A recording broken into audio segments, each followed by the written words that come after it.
Hi, well, here we are. This is the man with the horn, Richard Carson Steuart, coming to you with the last YouTube of the day. My son has been very kind to come by today to help me out with everything. He's been here since 1 o'clock, and it's almost 6 o'clock. He's got to go home, right, Sean? Yeah. So I just wanted to play one duet with him. We could have started earlier, but I guess I just like it when he's around. I see him too seldom. And today's my birthday, my 65th. And so to make a long story short, as I always say, and then tell a long story anyway, we're going to play a little cornet together. This is a B-flat cornet, just like his. We have two here, matching set here, except that mine has some plates in, a little border. Have you got a border on the side there? No. Uh-huh. Yours speaks a little lighter than mine. Have you ever tried mine? Yeah. Okay. What do you think is the difference? I don't know. This one's, I like this one better. It's a beautiful horn. Yeah. It plays easier than mine. There's less resistance. Mine has more resistance. But it's, again, the same thing you were talking about the trumpet with the different tuning slides that are in it, right? Mm-hmm. Now, you can move the slides completely here, but you can also set them if you're going to play, like this has a separate lead pipe that you can pull out or change and put it in A, and then you'd have to set the slides here. When I played in A, I set the slides here, like this. But I'll have to show how the instrument sounds in A another time. But I just wanted to play a little duet and talk about moving the slides. Now, Sean, would you prefer, please, play this cornet mouthpiece with a deeper cup? And let's just try to get, remember about the intonation from the tuning slide, because of the, but I think it's very much similar now. Yep. Let's just play a low C together. Deeper breath, Sean. Oh no, don't force the air, just deeper breath. Move your elbows forward when you breathe in, please. See, the more you move your elbows forward, the more you get the shoulder blades out of the way so you can breathe into your latissimus muscles.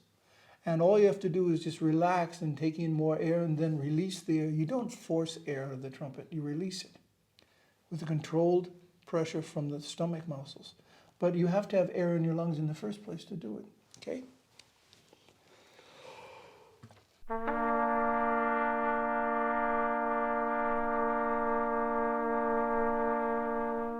Now, let's just, for the sake of argument, instead of me playing the octave higher or a sixth above you, I'll just play a third lower, or I'll play an octave lower than my part and see how that sounds. You want to try that? Just the first couple of bars of Adeste Fidelius, number 7 in the Carl Fischer Arban book. Duets, very important.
Interesting.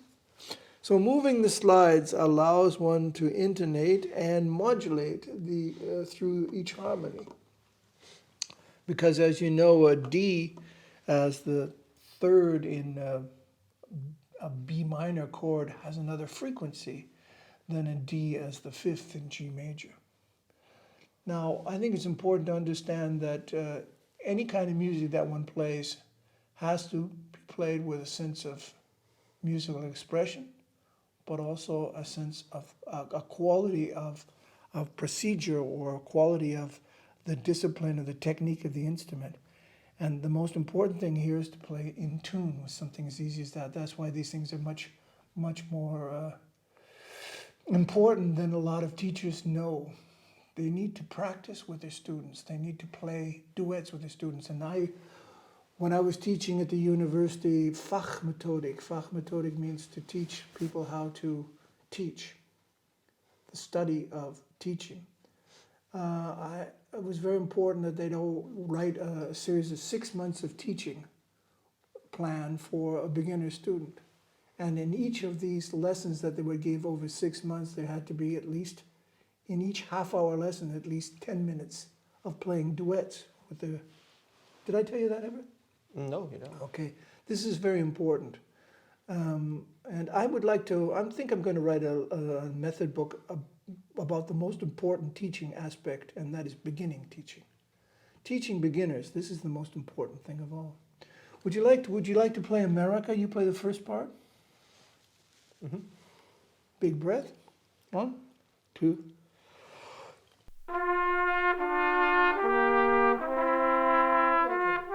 First thing we always do is look at the key signature. We're in G major. I'm sorry. Second valve. 1, 2.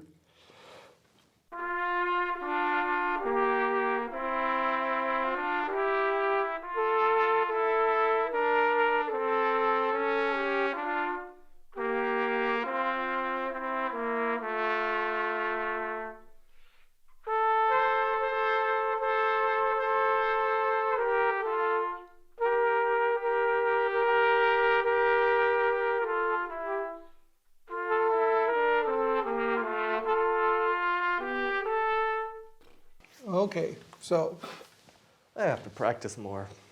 It's I understand, Fred. Also, Herbert Clark, who is the most important teacher and method book writer of the cornet, who's the solo cornetist of John Philip Sousa band, he said 90% of trumpet playing or cornet playing is endurance. And the more endurance you have, the more you can relax and be involved in just the music instead of just the act of playing the trumpet, the work of it all. But I think it's important. Herbert Clark, I don't have his book here, but I think I'm going to spend a whole YouTube, just 15 minutes, maybe 2 YouTubes, talking about Herbert Clark and how to practice his YouTube, his technical studies book. Sean, remember when we warmed up, he always used a chromatic scale. That's one of his principal things in his first technical studies. Yep. You want to just play number 1, starts in a low F sharp, or start at the C and go down if you want. Clark 1 or Big one, big name.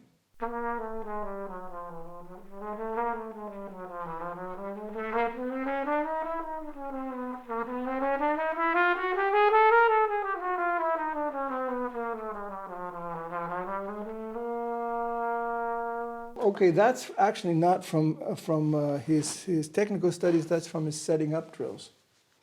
Oh, the red book. I meant the red book. Did you meant the red book? But that's not the sorry. red book. That's the yellow book or white book or whatever. No, it's fine. I'm just saying, what he did is exactly what I would express as very important. Is that when you go up, you have to make a crescendo, and when you go down, you make a diminuendo that maintains an equilibrium between the pressure from inside and outside. Let's just do that, what you just did, once again. Mm-hmm. Sure. The same thing you just did.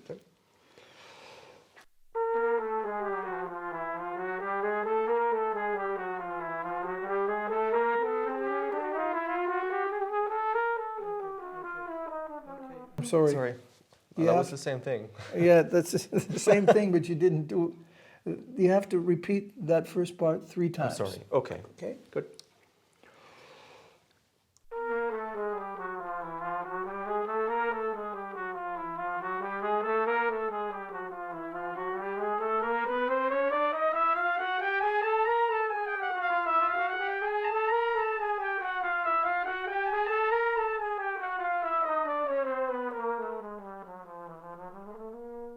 That's fine. I ran out of breath because I didn't breathe deep enough.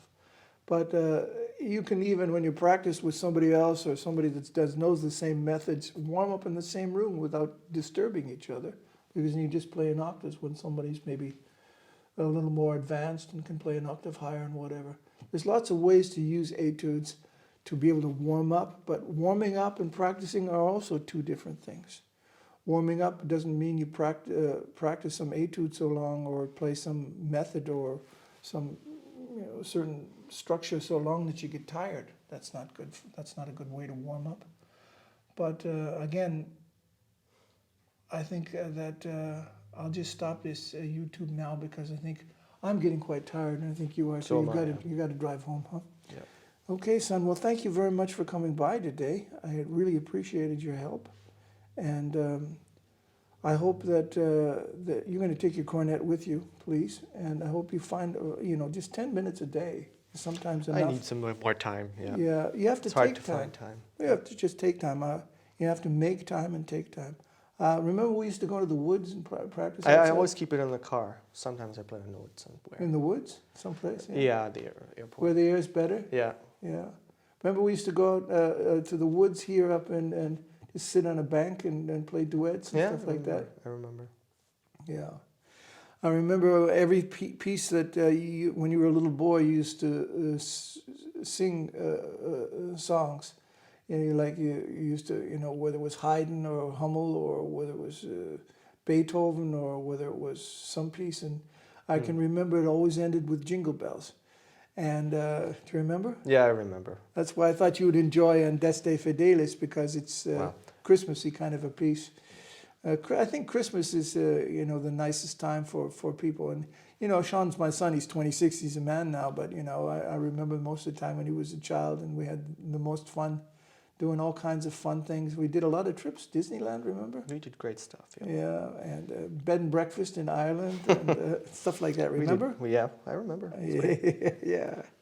And where were we in Everywhere. everywhere, yeah. So I think it's enough for today for this series. I hope you have a nice time, and I'll be doing another series at the beginning of April. And until then, I think we've got about 8 or 10. Every week a new one will come out. I hope you enjoy these YouTubes, and please give me your reactions at the end. You can see where you can send me an email or whatever. And if you'd like a CD, they're free.